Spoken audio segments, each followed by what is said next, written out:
Okay. We are going.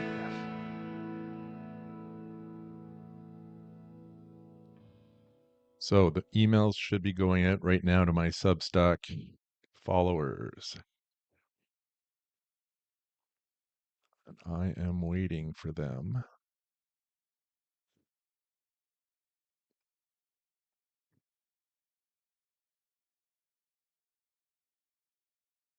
So it just takes a minute, I believe.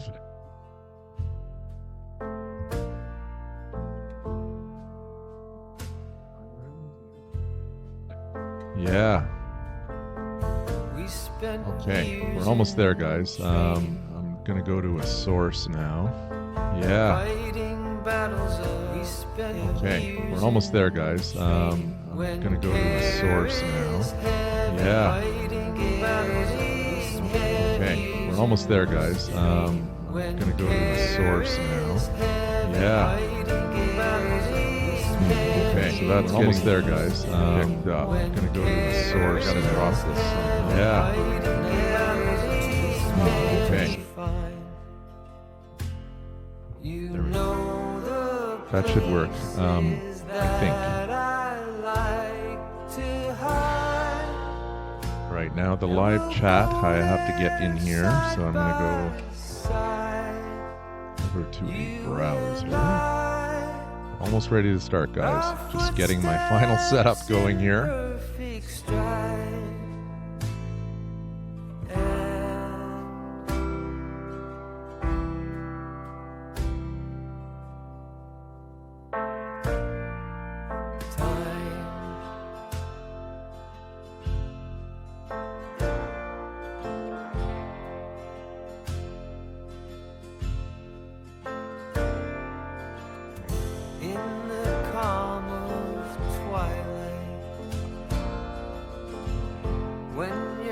Okay, no, I don't want that. So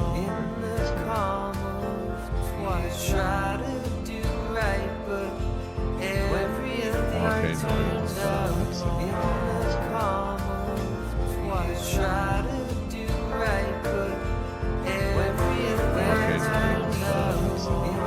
technical difficulties. Just bear with me here, guys.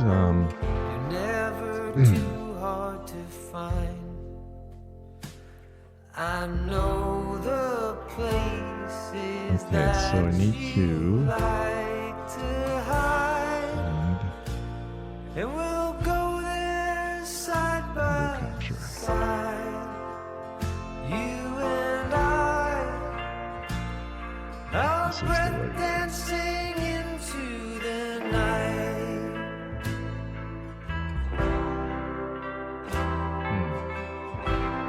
Technical difficulties here. Oh, thank you for that. The music is loud. Yeah, I'm having difficulties this time, guys. This is a struggle a bit for me.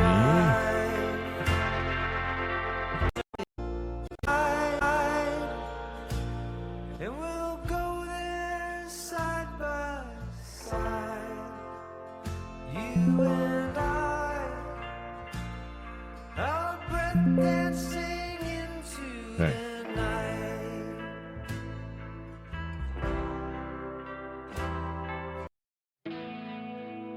All right. I got that.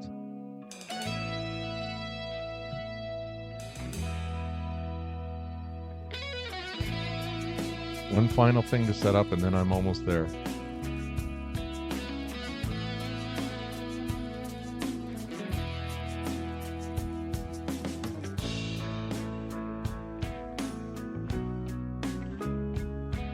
Okay, let's just start. All right.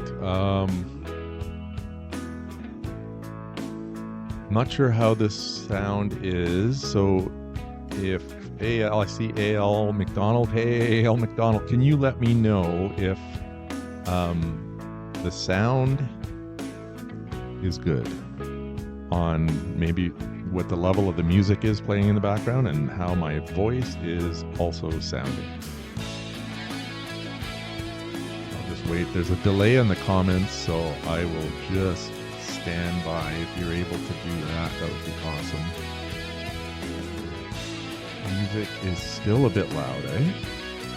It's very strange. I'm going to kill the music.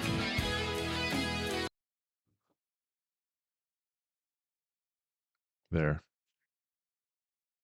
Okay, I'll sort that out at another time. For now, I'm just turning the music right off because this is not how it worked out last time.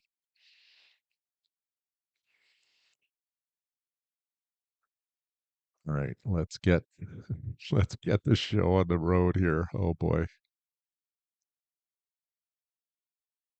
Okay, welcome everyone to season 1, episode 23 of The Dream is True. Yeah, just let me know if there's any quality. If you can let me know, AL McDonald, if something's like going awry here, that'd be so appreciated. I just want this thing to go as best as it can for this show. So we'll do this and we'll continue. I'm on TikTok live here as my B camera, but I'm trying to put my main focus on Substack. So, yes, welcome. Season 1, episode 23 of The Dream is True. MK Schultz, horror sci-fi author, coming at you. And right now what I'm doing is I got to get over to my um 1 second here. I got to get over to my there's so much prep that I have to do here that I actually didn't get a chance to do. So let's duplicate this. Um, got a mosquito in here and everything. This is just everything's just going crazy. Okay. So I'm doing my best to set this all up in the best way that I can. Here we go. This is better. Okay, how is everything going now? AL McDonald, is my voice sounding okay? If you can let me know, that'd be awesome in the comments. I know there's a delay on here, but without further ado, I will monitor this as best as I can. So, yes, guys, MK Schultz, horror sci-fi author, coming at you, season 1, episode 23 of my little program here. So what I wanted to do today is um, I'm just going to go through, yeah, the dream's first breath. Good. Yeah. I have the volume up. So voice level is good. I have the volume. Okay. So voice level sounds good. Okay. Cool. Yeah, I'll get that other music. I think I had it sorted out last week and I actually lost some of the settings because I don't know what it was, but I had this a lot more dialed in last week. So we're going to drop our music from this show, and I'm just going to try to see what I can do about moving on here. So without further ado, let's start where the beginning of this all began. The fruit pyramid, guys. The fruit pyramid is right there.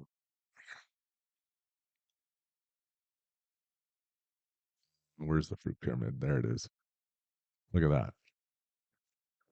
Yeah, the fruit pyramid. Okay, so the image next to me there is called the fruit pyramid, and this is how I summoned the universe to guide me to my destiny of becoming an author. I'm just there's so much stuff going on here with this new setup, guys. It's just blowing my mind. I'm trying my best. Oh yeah. So over on TikTok, yeah, you want to come over and join me on Substack because I got all the images over here now on Substack, so I'm not able to do the images over on TikTok anymore. Um, yeah, so this fruit pyramid is how I summoned the universe to guide me to my destiny of becoming an author. Wielding the fruit pyramid is a call for help. Oh, okay, wait now. Yeah, is a call for help. Um, when, yeah, when you are unaware of what kind of help it is you need.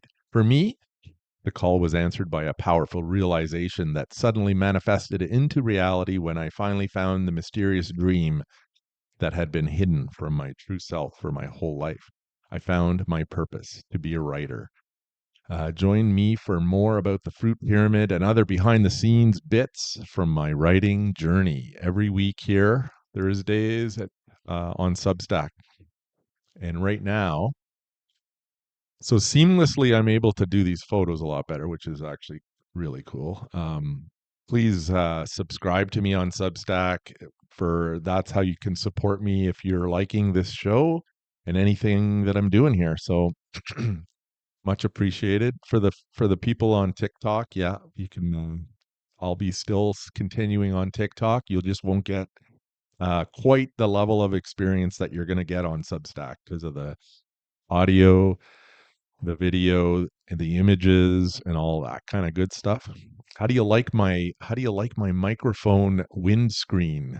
That's one new item from last week. Another upgrade, another mini upgrade that helps hopefully improve the sound quality a little bit for you guys.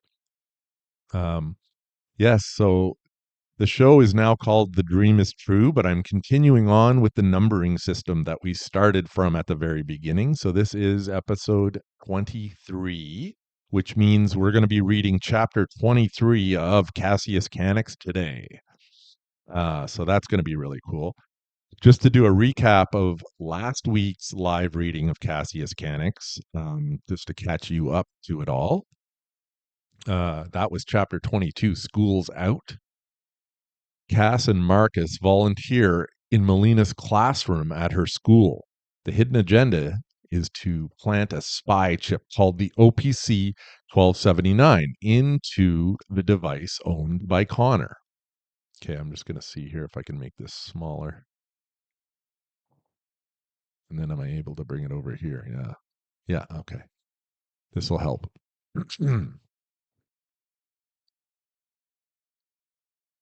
Yeah. The hidden agenda is to plant a spy chip called the OPC 1279 into the device owned by student Connor Modes so that the organization can infiltrate the files of his father. The purpose is to expose the evil doings of Connor's father, who is the architect of a diabolical ring.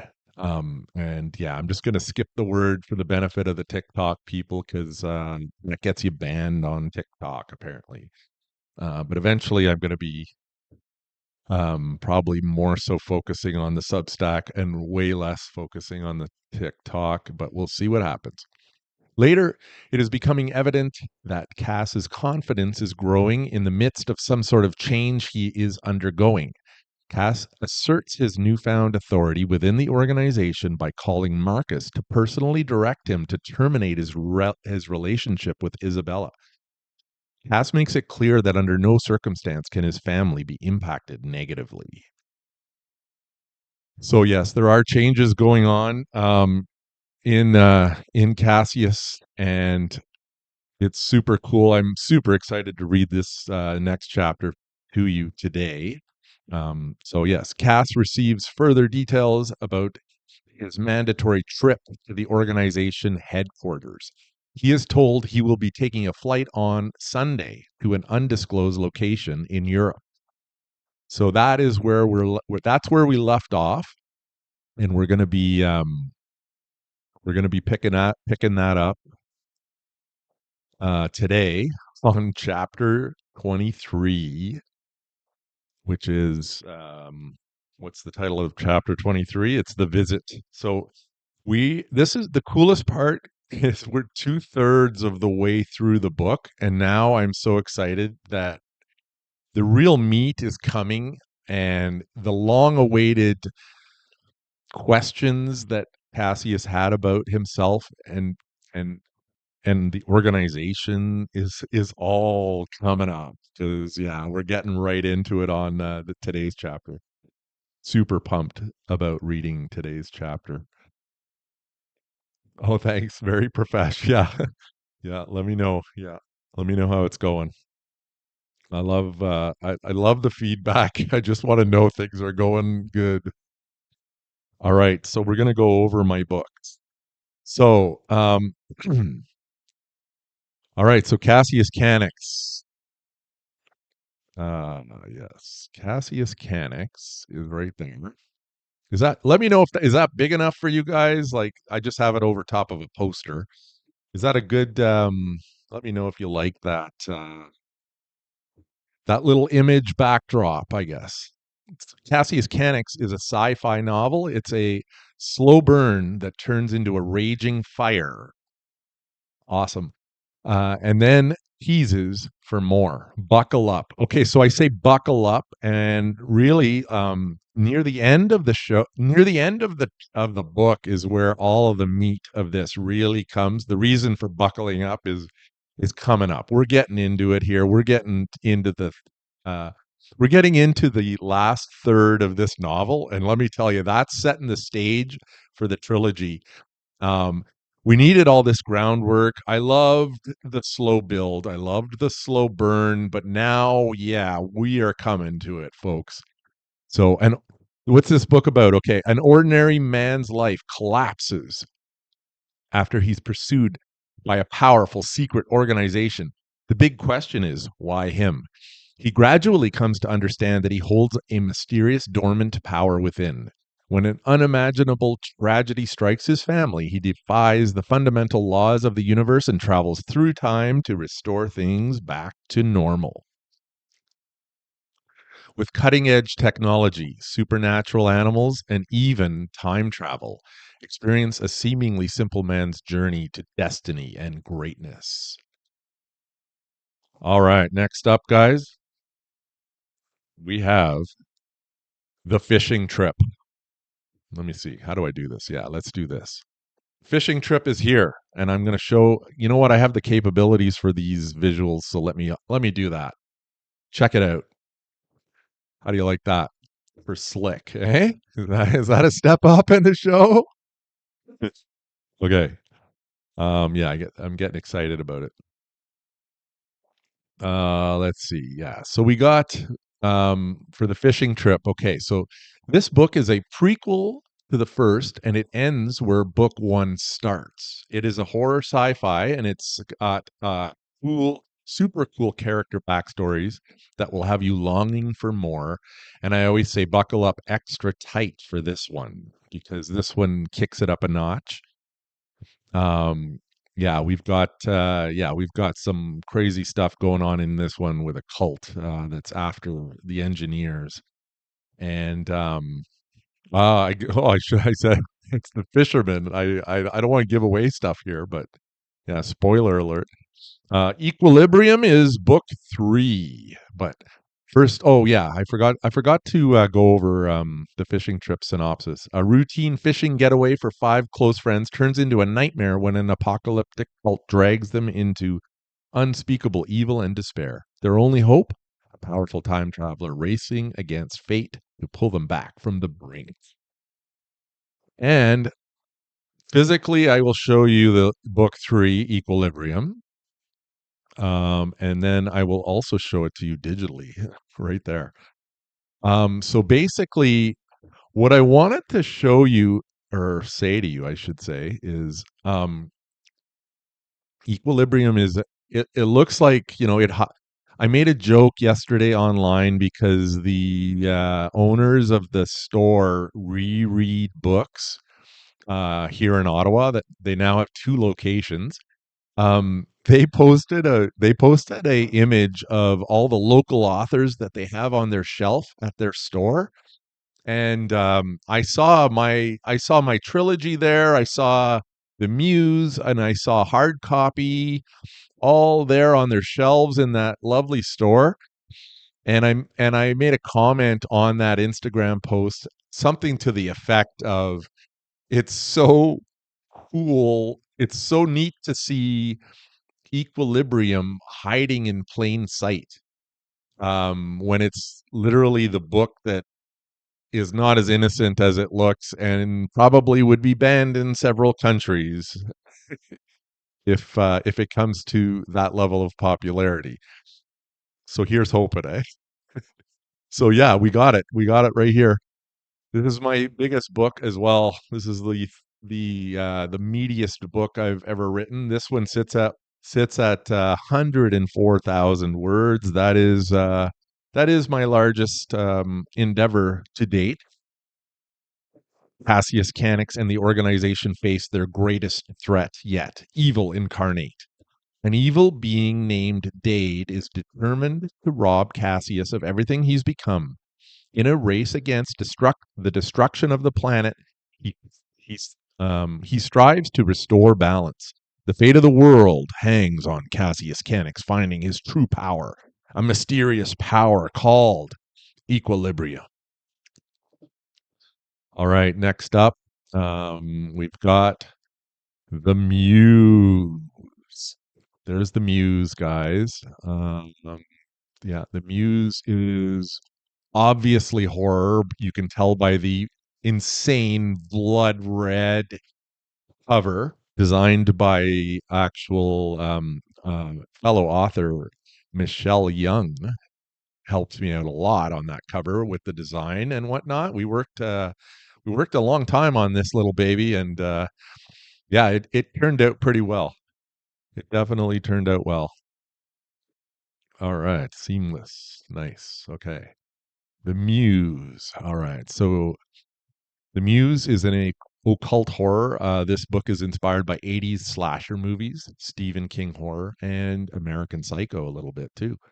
A depressed writer turns to a life of solitude as a trucker. He calls out for help on a Ouija board in a bid for inspiration.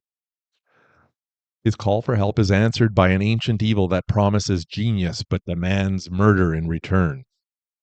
Here it is in the flesh too, guys. Boom. Look at that. Whoa, it just shines. It's super cool. As the body count climbs, only his twin sister can stop him before the Muse claims them both. But is it already too late? All right. What else do we have? We've got hard copy. Hard copy. There it is. Look at that. Boom. Okay. I promise you, I'm going to start to do some more prep work to make this a little better. You got to bear with me while I work out some of the bugs. The only way I can work out the bugs is by going for it and doing the show live. Um, I had a pretty good run there with TikTok. 20, I think I did 21 shows with TikTok, and now we're heading over to Substack. This is where the action is for the writers, man. So yeah, I'm glad you're joining me because there's going to be a lot of cool content on here coming. I got a lot in the work. Hard copy is a sci-fi alien invasion suspense thriller. This book is inspired by Gen X TV, 80s sci-fi, conspiracy theories, and modern AI. At a wild bush party in his teens, Ray Higgins was taken by aliens. Now in his 50s, separated and disappointed, he's assigned to mentor Tara, an AI robot. When the aliens return, Ray and Tara expose conspiracies, hidden horrors, and a lizard cult of deception in a gripping story of rediscovery and rebellion. Are you ready to question reality? So, yeah, if yeah, at the very end of the show, I don't know, I might try a couple of experimentation with the audio again there, but maybe we'll see how that goes. Right now, okay, let's skedaddle with that, and then so yeah, no news yet on my vampire novel is still kind of on hold because I'm waiting to see if the publisher I submitted it to is going to if they're interested in publishing it. So I'm still standing by on that one. So sorry for holding that one back from you guys. It really should have been out there a lot sooner. I really thought it was going to be. But yeah, I'm still plugging away in the meantime, working on my short story collection. So far on my short story collection, I am 46,435 words in now. I just finished writing a story called "The Devil Comes to Town." I had a super fun time with that one.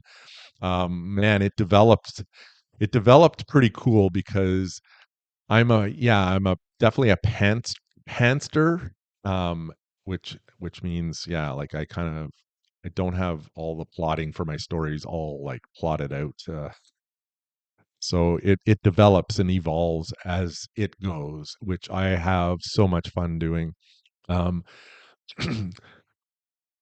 and yeah, next it's cool because I have another story that I've started working on now. So I have 12 stories now complete for this collection. The manuscript, anyways.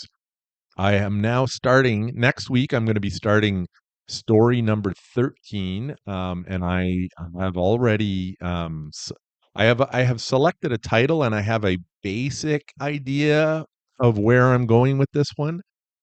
The title is called Alien Interview. So let's leave it at that. I think it's pretty self-explanatory.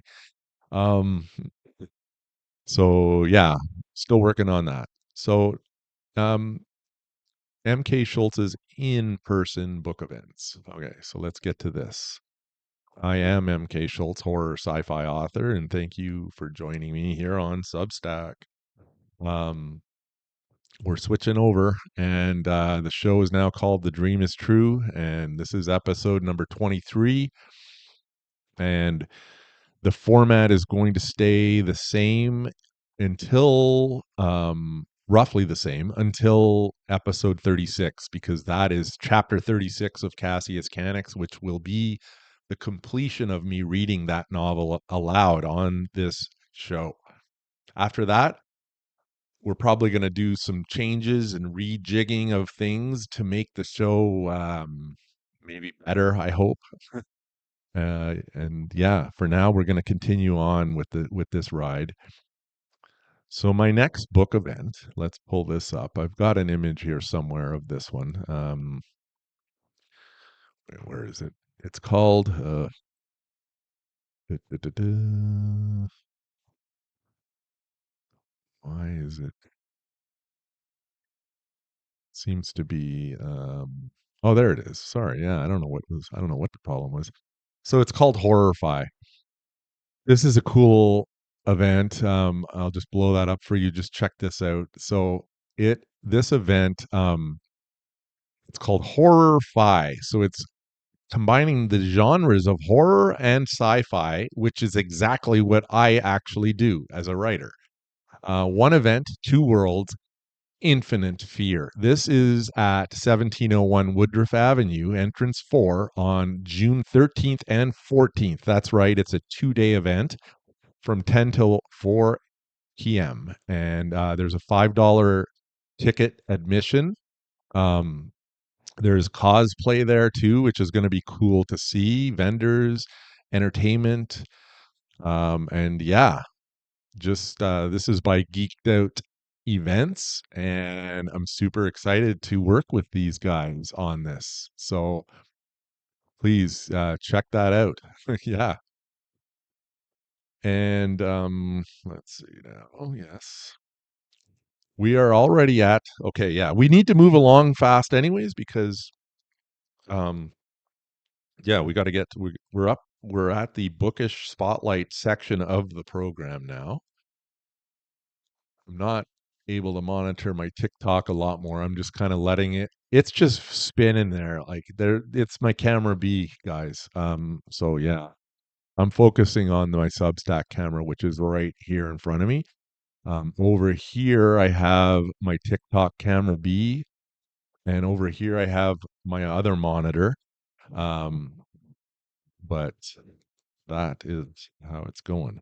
So, okay, today's bookish spotlight. Without further ado, this is my ninth bookish spotlight since I brought that format into the show.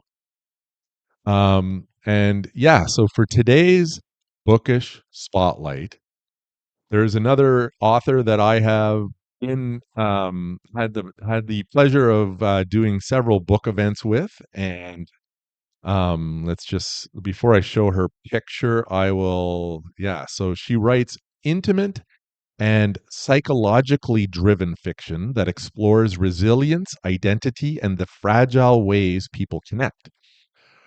Her work follows characters who find themselves at pi- pivotal emotional moments shaped by grief, trauma, and the strength required to rise from what tried to break them. The plots may be fiction, but the emotions are unmistakably real.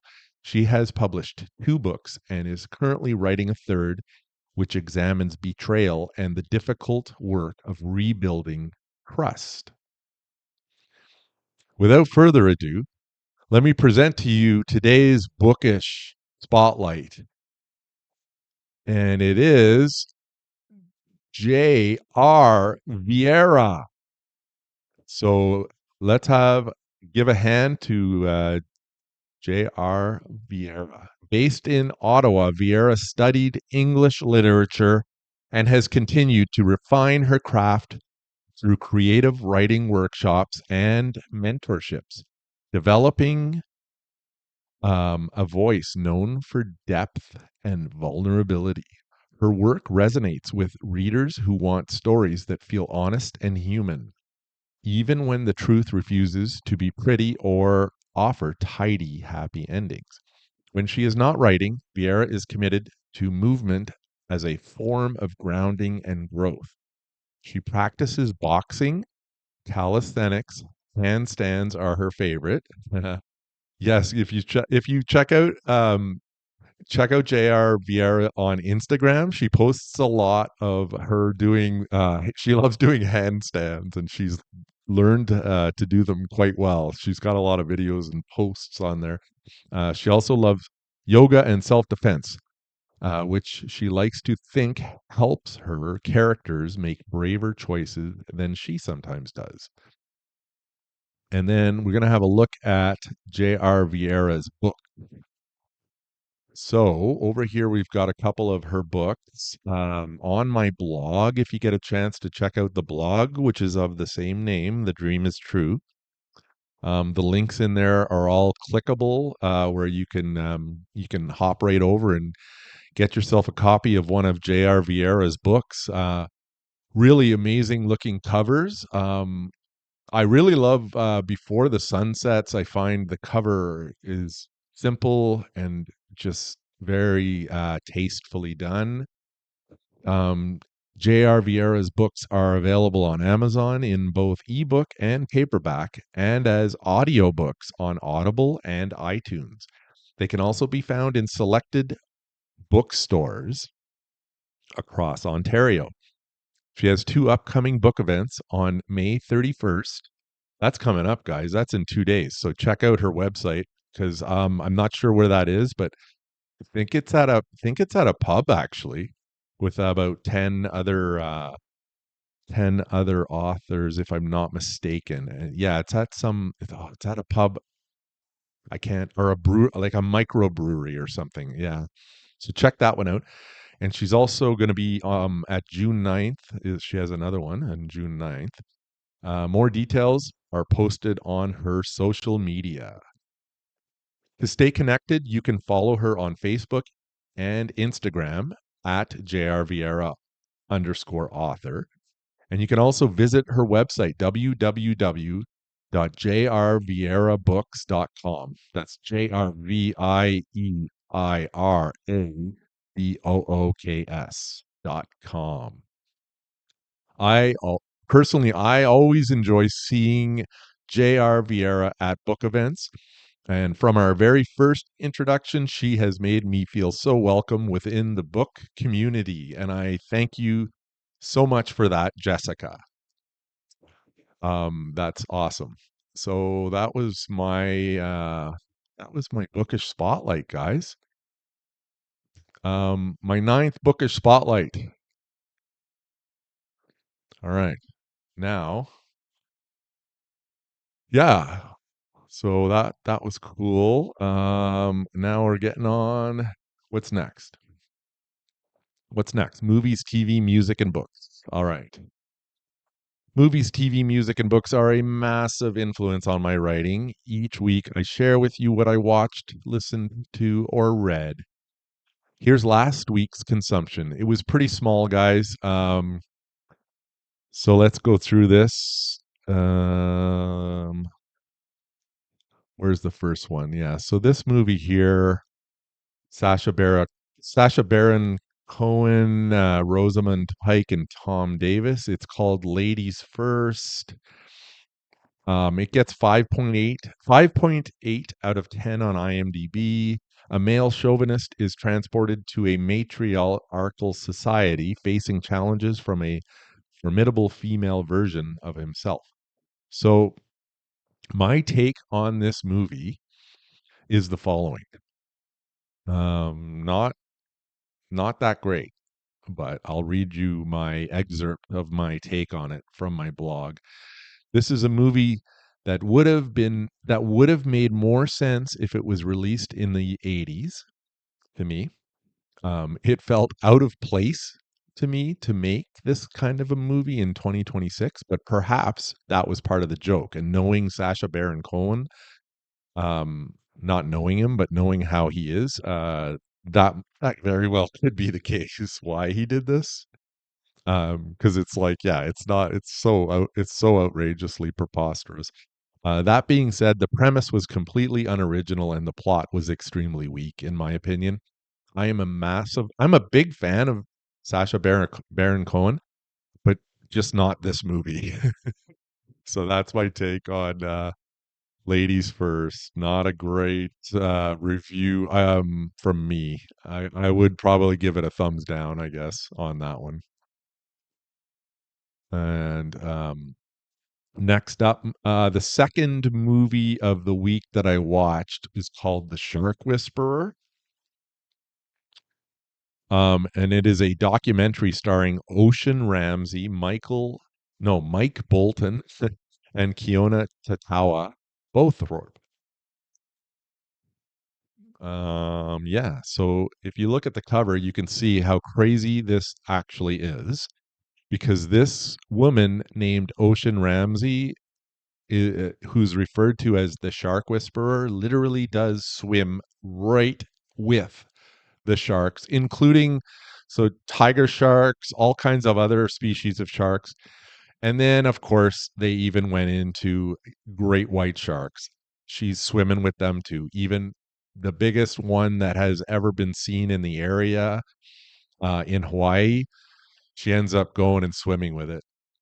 She's on a mission to de-villainize sharks because she's trying to get them protected because they're getting killed quite a bit, to the point that the extinction of them is actually becoming a threat. Marine conservationist and social media activist Ocean Ramsey fearlessly swims with sharks in this documentary about her risky mission to protect them. It gets 6.9 out of 10 on IMDb. Ah, yes. What's happening over here on TikTok? Not much. What's happening over here on Substack? Lots, right, guys? Um, my take, okay, Ocean Ramsey believes her purpose is to save sharks. She is fearless and determined in her quest to stop the mass killing of sharks. Right on, thank you. She accomplishes this in the state of Hawaii through the passing of a law to ban the killing of sharks in the state's waters by changing the stereotype that has plagued sharks ever since the release of the movie Jaws. Actually, it's an intriguing story with incredible close-up shark footage. So yeah, that was a decent documentary. It's fairly interesting. Music, okay, music. On to music. As as everyone knows, I have always been inspired and motivated by heavy metal and rock music. My favorite band is, of course, Iron Maiden. When I first started my writing journey, Iron Maiden was always playing in the background. I have always found the lyrics and sound of Maiden to be thought provoking and inspirational. Um, yeah, so I got a cool image to show you. Let's see here. I got this cool image that I wanted to share with you on this. So this, guys, so Iron Maiden, on May 23rd, Iron Maiden kicked off the Run for Your Lives World Tour in Athens, Greece, playing to over 50,000 fans. The band surprised fans with setlist rarities such as Infinite Dreams, which they haven't performed live since 1988, and also Rhyme of the Ancient Mariner, which they haven't played live since 2008. And yeah, if you check this out, this is 50,000 people in a stadium in Athens, Greece. And this is the opening night on May 23rd of their world tour. Yeah, super cool. That's what I wanted to share with you for that. And on to my current read is, oh yeah. So what is it now? Where are we at here? Oh, I didn't delete that, did I?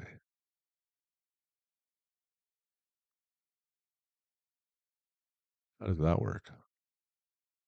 I think I gotta delete this other thing here. Yes. Okay. So, where is it? Where is it? There it is. Vampire Follies. I just have been so busy that I have had a very tough time finishing this book. But I am now on I think I finished 11 of the stories now. So I only have a few more stories to go. So definitely next week I'll have my review of this book for you guys. It's written by Matt Shelding. It's rated 4 on Goodreads, and it's basically 15 short stories, quirky vampire stories. This guy's really quirky. It's fun. I mean, it's a funny kind of humorous take on little short vampire stories. And yeah, it's definitely entertaining, but I'll give you my full review on this one next week because I'll be done it in probably a few days from now. Next up, what are we at here already? Wow, we're already moving along here. Let's see, where are we? We're on the writer's tip and writer's quirk. So yeah, I've been trying to do writer's tip and writer's quirk in my blog every week. I don't know. I actually it's probably a good time to ask you guys a question. Of the 10, so I've got 10 parts. Let's just start.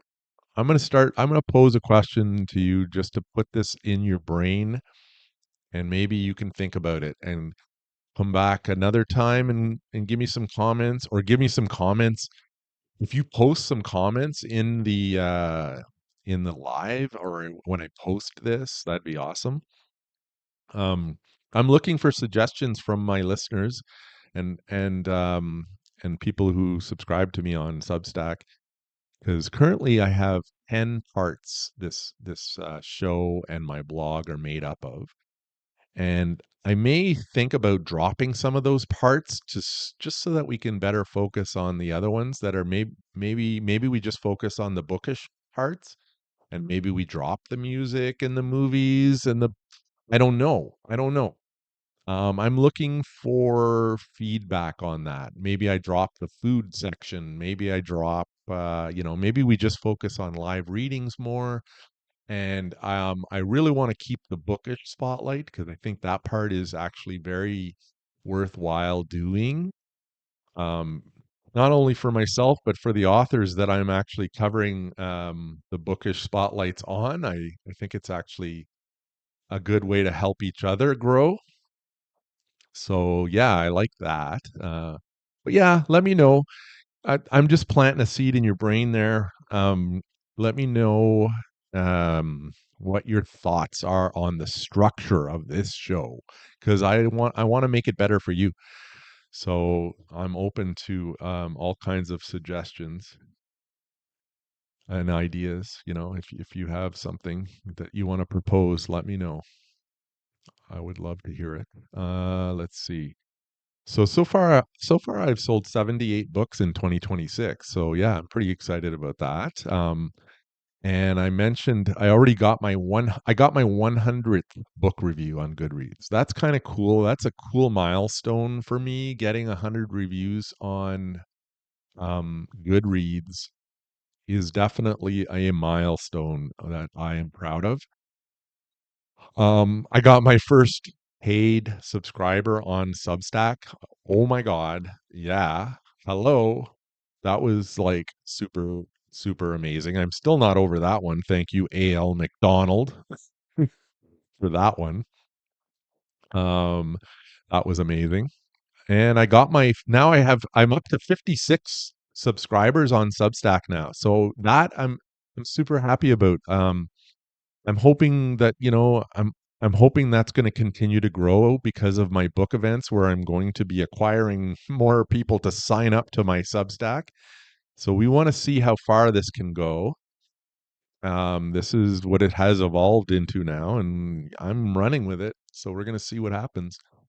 If TikTok takes off suddenly and, goes viral, obviously I'd have to probably move back to that. But I don't since that's not happening yet. I'm actually feeling like Substack is the place for this kind of thing to be. It's a longer format, more reader and writer based platform, and it's not about snippets and little short 1 second clips. It's about actually long material, like an hour and 15 minutes is not too long for Substack, but it might be too long for TikTok because TikTok typically likes 5 seconds is all they want.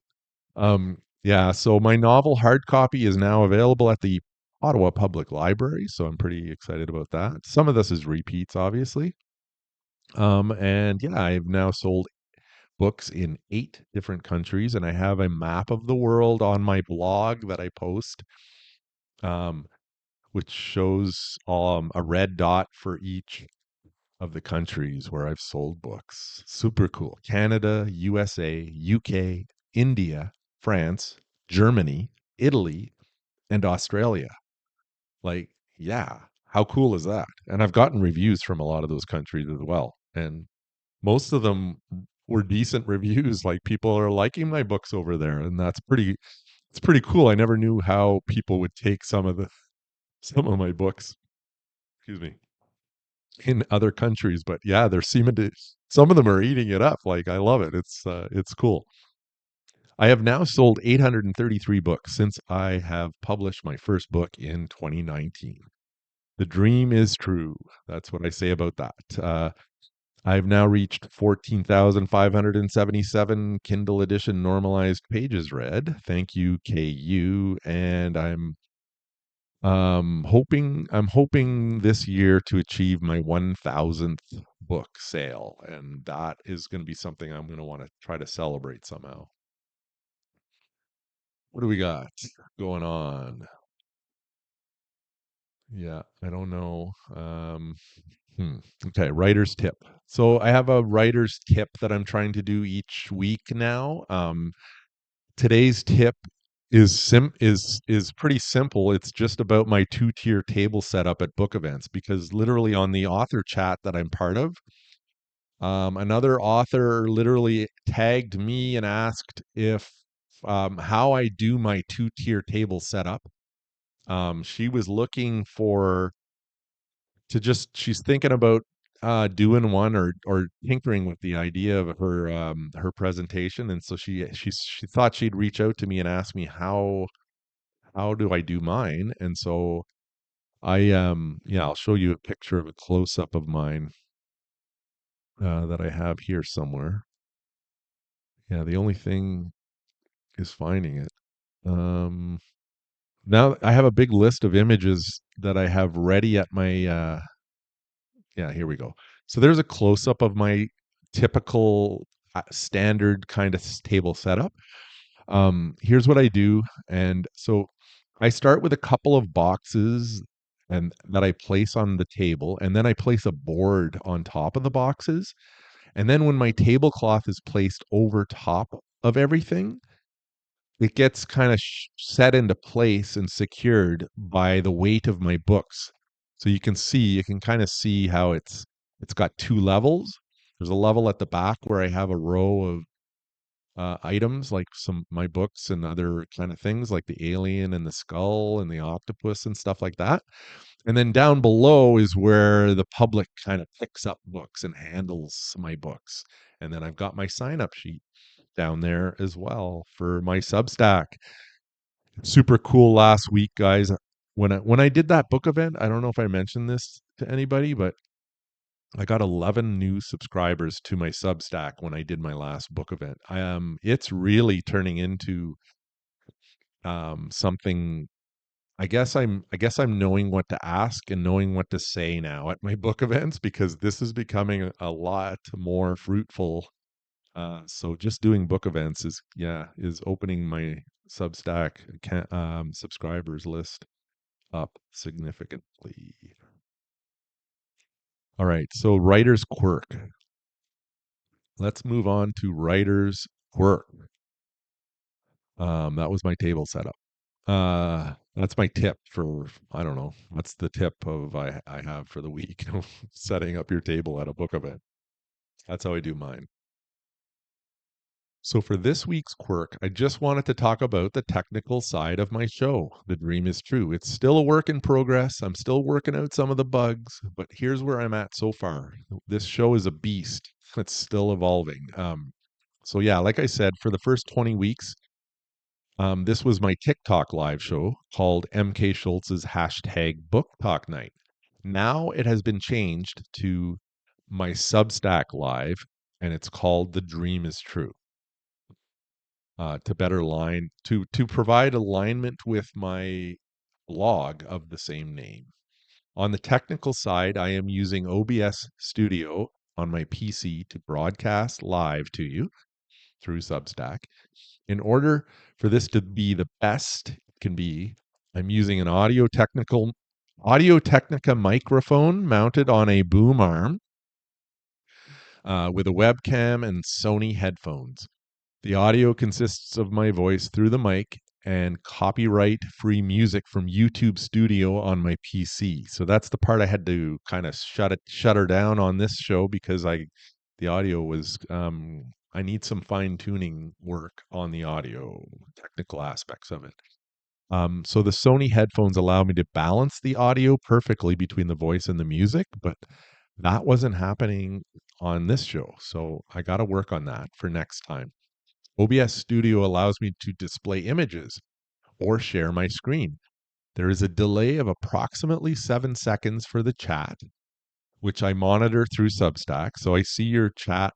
I see the chat and I just see the comments about 7 seconds later. And then I still respond to them. So it's actually, that's not a big issue from my research. That's just kind of, because you get a comment and yeah, you eventually look at it and sometimes it is more than 7 seconds before you respond to it anyway. So that doesn't really affect the chat portion.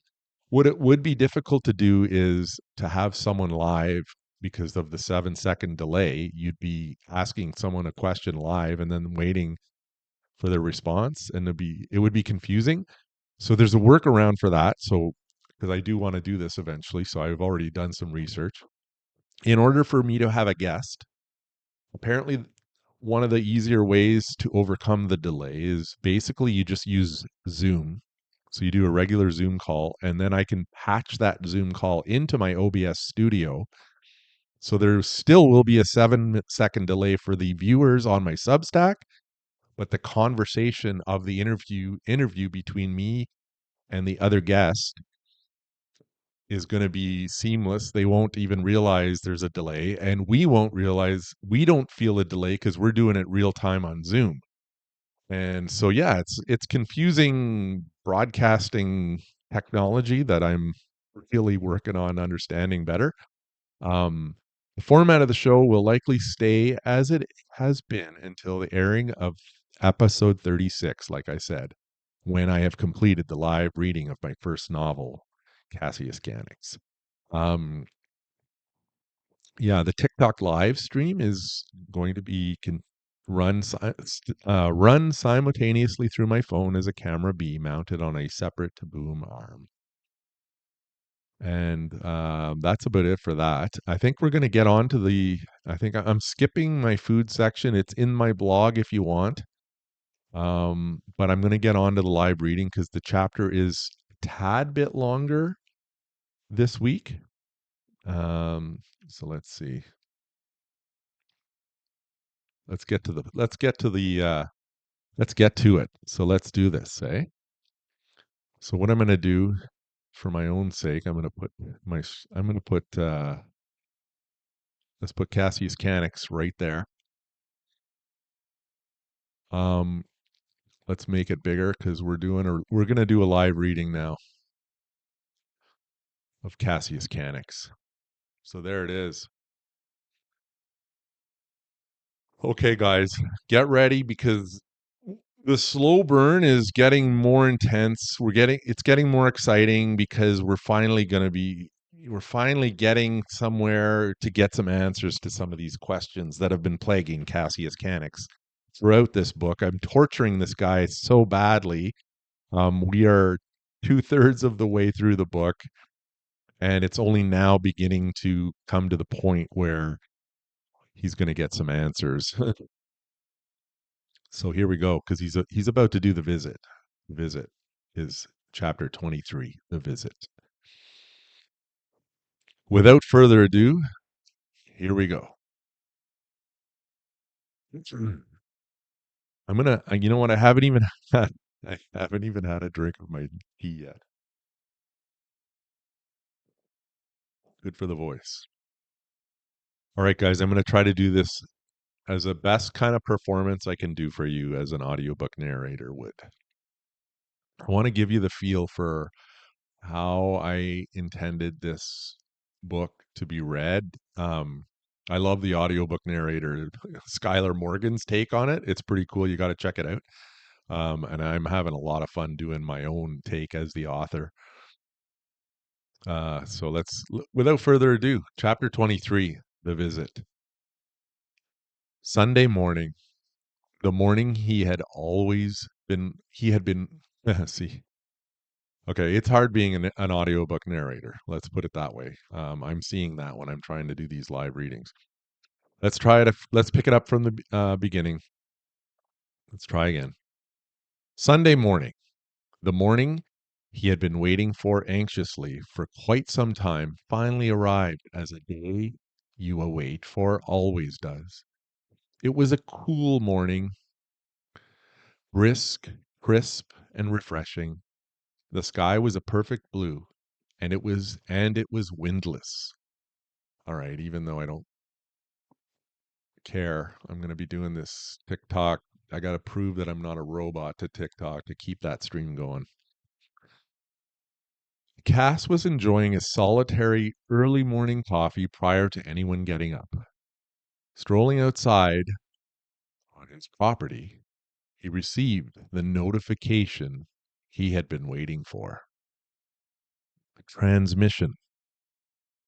Hello, Cassius Canix. Mr. O here. Please print out your airline tickets that are being sent to you this very minute and make your way to the airport for 3 p.m. sharp for your 4:30 p.m. flight to an airport in the area of Schweinfurt, Bavaria. There,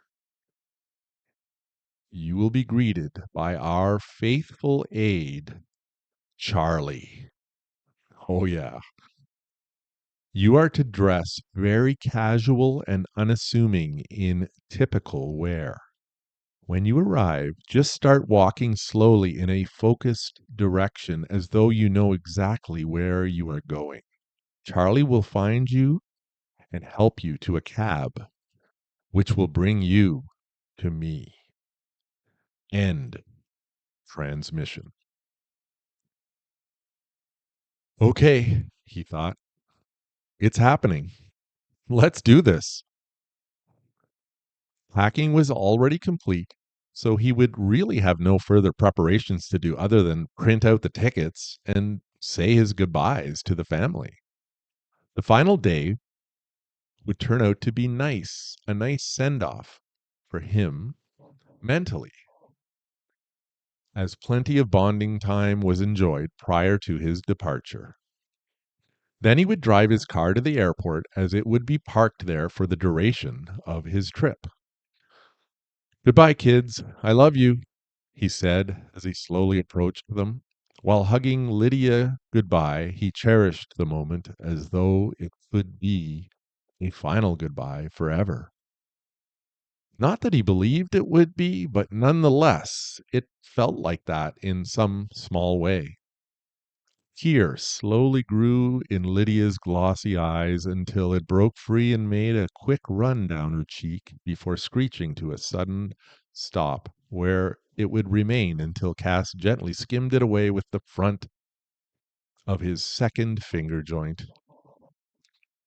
Lance, too cool to hug, darted out his hand to Cass, where the two met for a firm, exaggerated shake. While there were no tears, he felt all the same and also very different about this goodbye.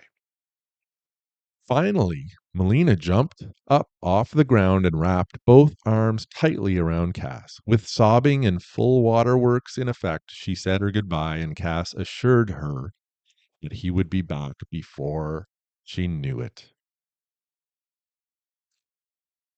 The flight was long and tiring. Cass took in a couple of movies in order to pass the time and also dozed off a few times. A secondary flight was also required. It didn't take too long to transfer to in the grand scheme of things, he thought, and the second flight would be much shorter in duration. The second flight was on a private plane and did not have any other passengers. This gave him some much needed alone time to think. When he first learned of the country of his destination, he was somewhat excited and eager to see it. He had never been to Germany. The process of exiting the second smaller plane finally progressed to the point where he began his walk away from it and then onto an escalator which would take him up to the main lobby. Although the plane he was on was private, it was still a somewhat medium-sized airport that he would find himself wandering through under the guise of purposeful direction. He chose to go with the flow of the group of people to start his walk, and as some of them branched off into various directions, he adjusted his course in a seemingly planned way. Then he noticed a man suddenly approaching him with some distance across the lobby. He did a short wave and friendly grin in a way that would signal to others that he knew Cass. Not knowing for sure if this was Charlie, he simply went along with it and participated in the charade of familiarity by sending back a look of recognition to the man as the distance between the two of them decreased. "How was your flight, Mr. Cannix?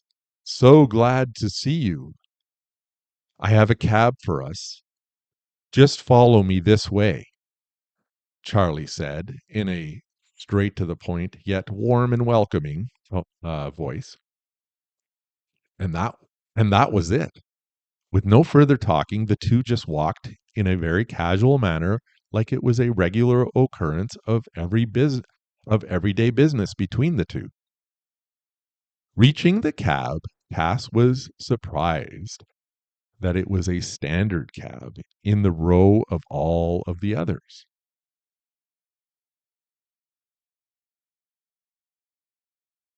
With luggage placed in the trunk, Cass entered the cab, which then started moving immediately on its course as directed by Charlie. With no further words spoken, they arrived into an underground parking lot. This is good right here. This is where my car is, Charlie said. The two got out and stood in the lot as Charlie became suddenly involved in a phone call. It was in German, so Cass did not know a word of what was being said. Cass gathered his luggage and Charlie paid the cab driver with a single bill, motioning to him to keep the change, all the while still continuing his phone conversation. As soon as the cab was out of sight, Charlie put his phone away. Sorry about that, Mr. Cannix. We can never be too careful. My car is actually over there on the other side if you want to follow me.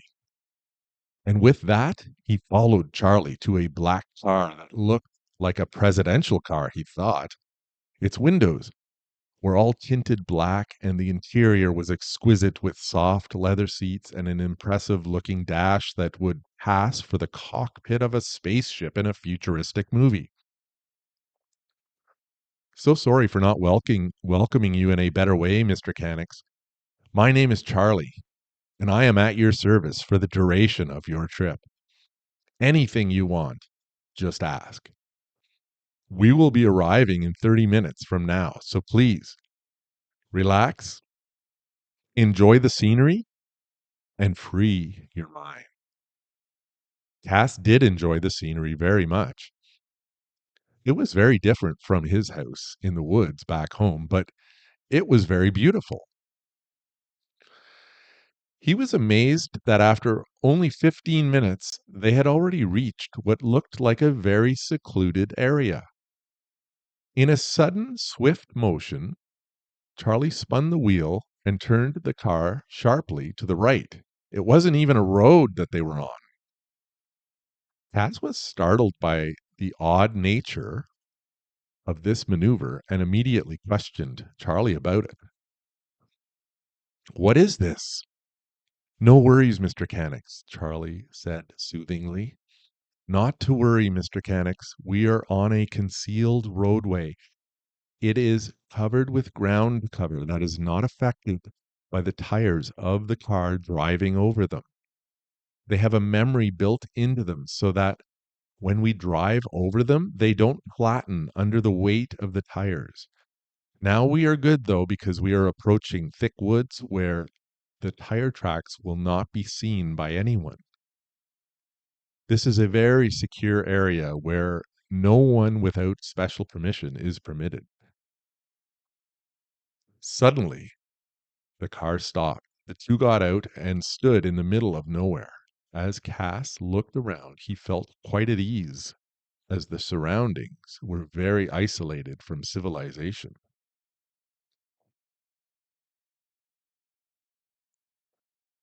Then, in a very pronounced statement, Charlie began, Cassius Canic, the long awaited time is here. Are you ready to see the organization? Oh, yeah.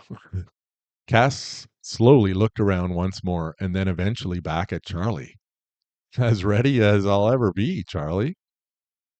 As soon as he spoke these words to Charlie, he became confused as to the whereabouts of the car.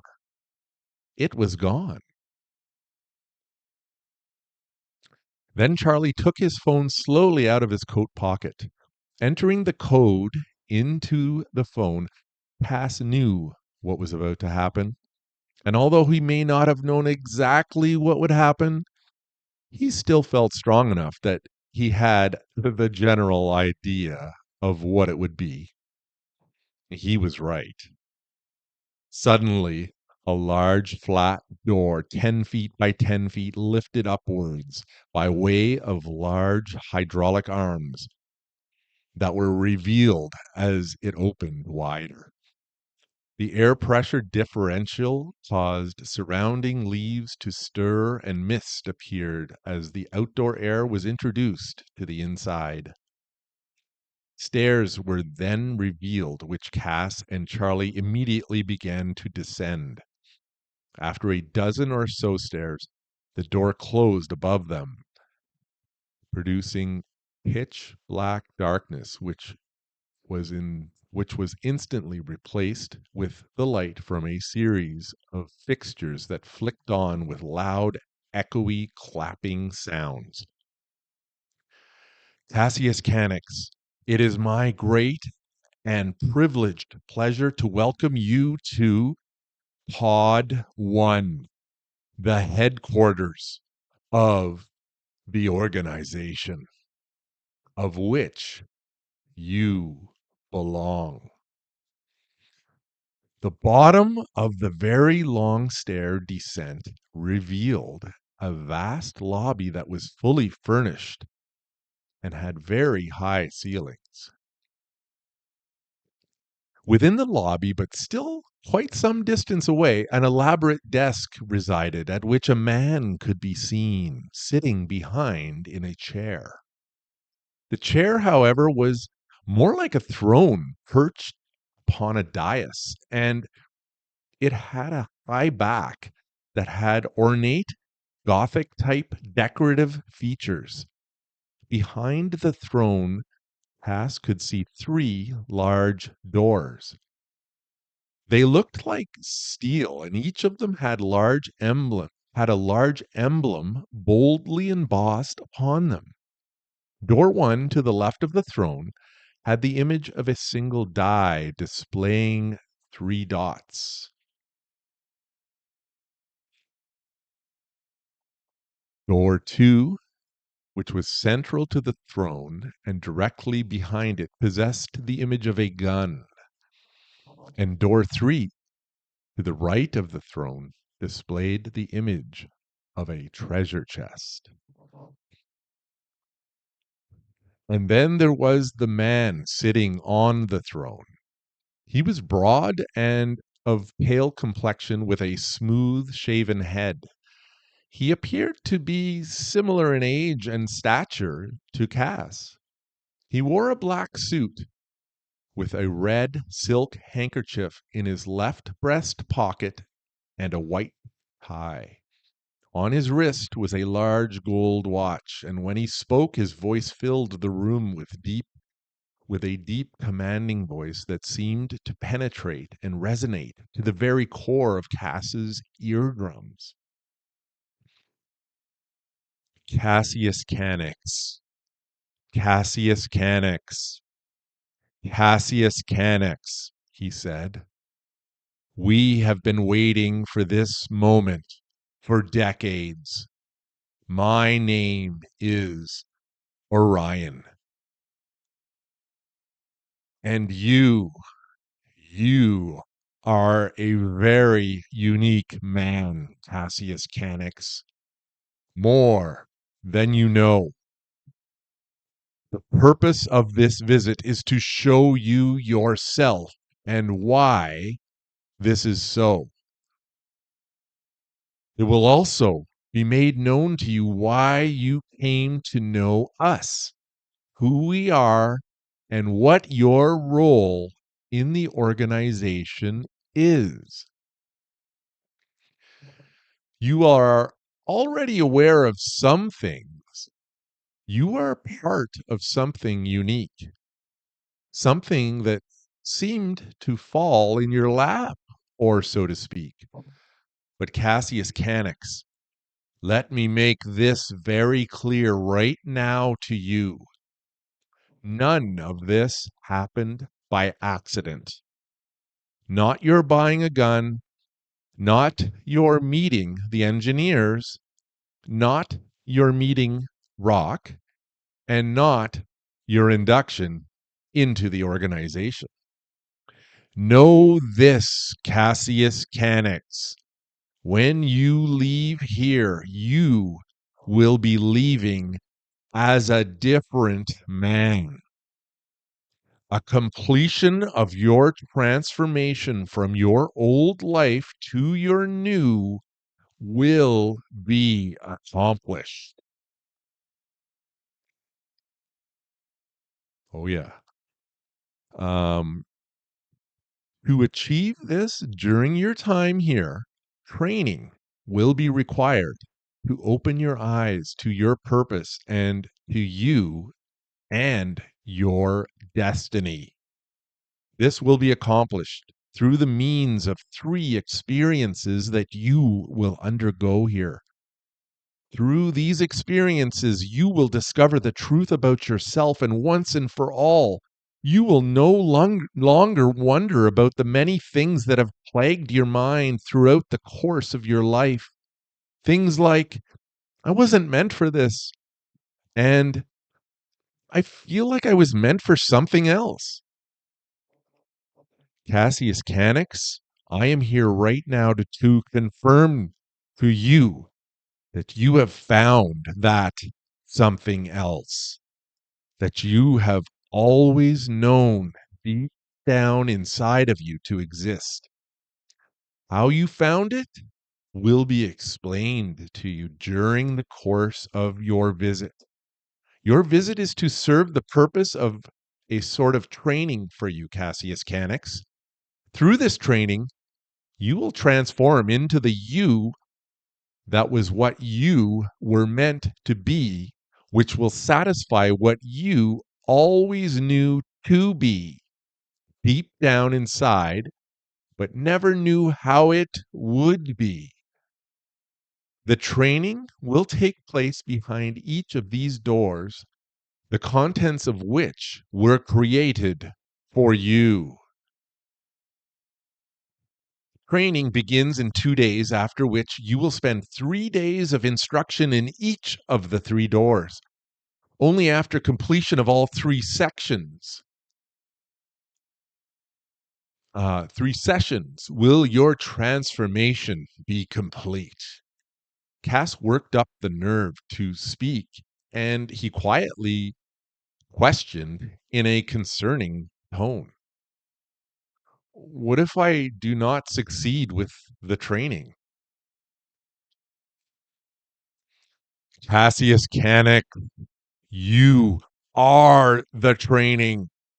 And with that, the throne turned, concealing the man who was called Orion. Then Charlie spoke to Cass. Mr. Canix, if you will follow me, I will set you up in your room for the next 2 days before the training commences. There is another passage that exists here that I will show you, which leads to a hotel of sorts where you can relax. There is food, rest, and entertainment there for you to enjoy. Charlie led Cass through a corridor to another area that took on the appearance of what felt like a hotel, complete with bar, restaurant, and room. There were staff walking about the facilities, and as Cass was escorted to his room, they all seemed as though they could barely contain themselves. They appeared nervous and flustered, as though Cass were some sort of celebrity or something.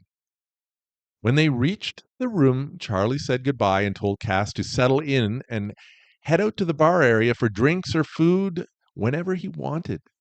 Cass was tired, but that sounded pretty good to him. Upon entering the room, Cass looked around to take it all in.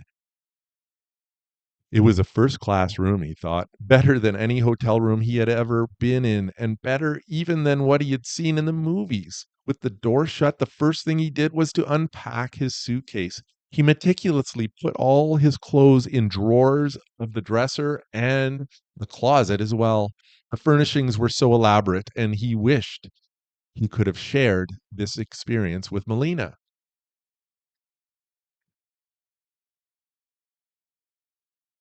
After all was unpacked, Cass made his way out to the bar. The bartender served Cass with an expedientness he had never experienced or even thought to be possible. The beer Cass ordered was remarkably familiar in taste. Cass laughed to himself when he realized that it was Rock's beer. How perfect! But of course, while enjoying the beer, Cass conversed with the bartender. He was polite, however, the conversation seemed to be restricted to small talk. Cass was fine with that, and after perusing the menu, he ordered a meal of steak and lobster with salad, which he thoroughly enjoyed. Saying his goodbyes to the staff, Cass made his way back to his room where he stayed awake for quite some time, trying to absorb all that had happened. What was the meaning of all this, he thought.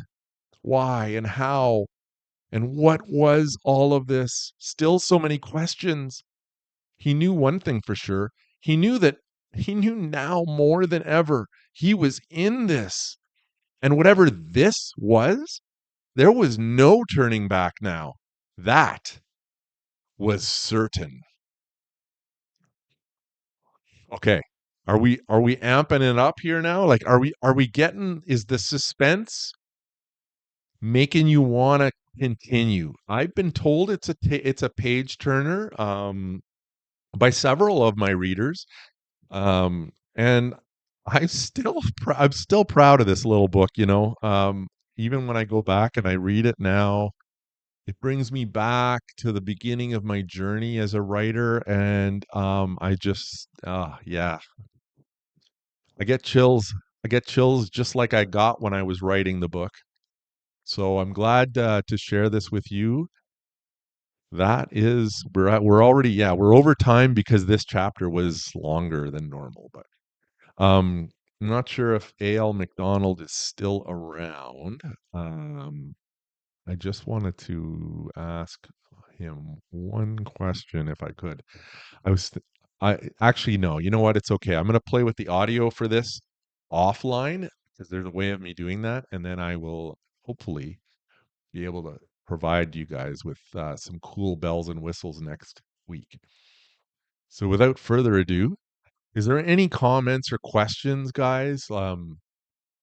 I'd love to interact on TikTok as well. If you've got anything, I see I've had I it looks like I don't know how many viewers I have on Substack. Um, I'm hoping I have some. If there's anybody on Substack, would you please? Oh, it would be awesome if you could just say hi or just a comment or something, just so that I know that I just want to know that somebody is out there. So yeah. Anyways, guys, I'll get ready to close off the show, and thank you for joining me for, yeah, okay, AL McDonald's there, but oh man, AL, I just don't know what's going on. I don't I guess nobody's joined, but that's okay. I don't know. I don't have anyone commenting other than you, so it looks like TikTok's winning the battle here so far because I had more viewers for sure on TikTok, but that's maybe that's to be expected. It's going to take some time to build this, and I'm going to keep trying. So, without further ado, yeah, we're getting into the meat of Cassius Canix now, though. I mean, it's becoming really intense, and I hope that you really like the buildup that's happening. Um, okay, I don't know. Yeah, it doesn't show any viewers. So I think if they make a comment, I'll know because that's what I'm hoping for. I need someone out there to comment so that I know you're here because I'm not sure if the accuracy, I'm not, it shows 0 viewers, and I know that's not true because I know AL McDonald's viewing. So that means that is inaccurate. So that's good to know. Maybe it's da, da, da, da, da. Yeah, Cass, I thought that was cool too. I liked how everyone was looking at Cass like he's a celebrity. So yeah, it's really building up. There's something with this dude. What is with Cassius Canix? What is his secret that he doesn't even know about himself? And it's all kind of getting so freaky because he's at the organization, this place of secrecy, and this mysterious man who just speaks very cryptic like to him. It's just it's building, and I'm my favorite part is coming. It's the 3 doors, guys. I mean, it's so cool. On the back of the book, I mimicked, you could see that on the cover, you could see that there's two, it's like Cassius Canix approaching 2 of the doors. The 3rd door I actually put on the back cover because it's like the whole picture. Isn't that cool? I got the 3 doors. Isn't that cool? on the book, but you have to open the book to see the third door. And I mean, the whole thing was just such a fun journey. Ryan really doesn't give him a lot of info. Yeah, yeah, I know. I'm still like drawing this out. It's still a slow build, yet we're getting there because he's now at the organization in Germany. So, um, yeah, it's cool. I love the three doors on the back. They have a special meeting that's coming up, and it's again the number three is prevalent in the book, and that's no exception with the number of doors. So, without further ado, okay, let me give my spiel to you guys before I leave. So, closing out on the show, the dream is true. MK Schultz, horror sci-fi author, signing off for the night. It is episode 23, and join me next week for episode 24. Join me next week for my blog issue number 10 as well on Substack. Please subscribe to my Substack. I really would appreciate it. It means a lot to me, and I can't wait to keep doing this for you guys. So, as an indie author, it is my dream to write full time. Currently, I am living this dream. In order to sustain this dream, I depend on your support. Here are some great ways to support my writing journey so that I can continue to publish more books.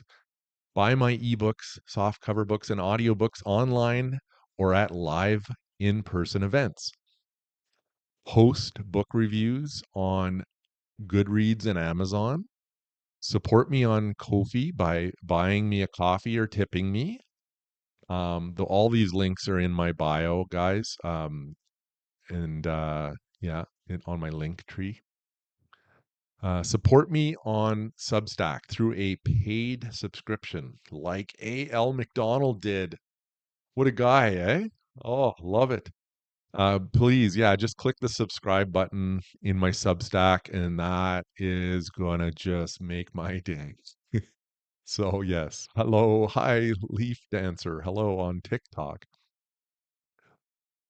That's super awesome.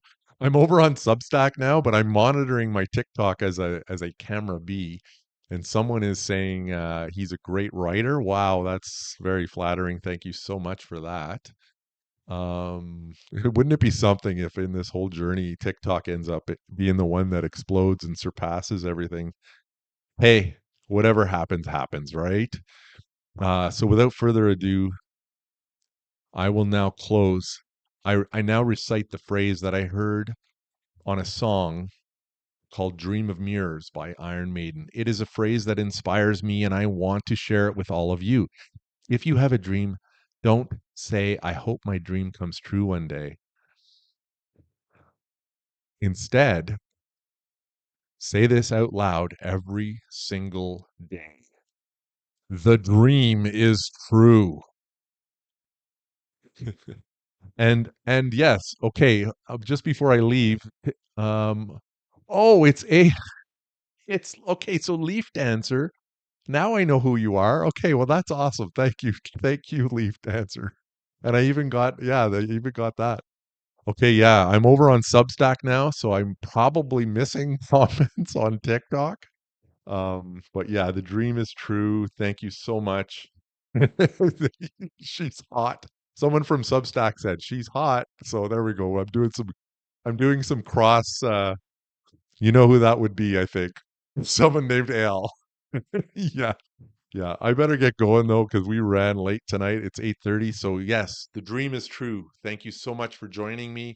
Please follow me on Substack for more of this journey. And without further ado,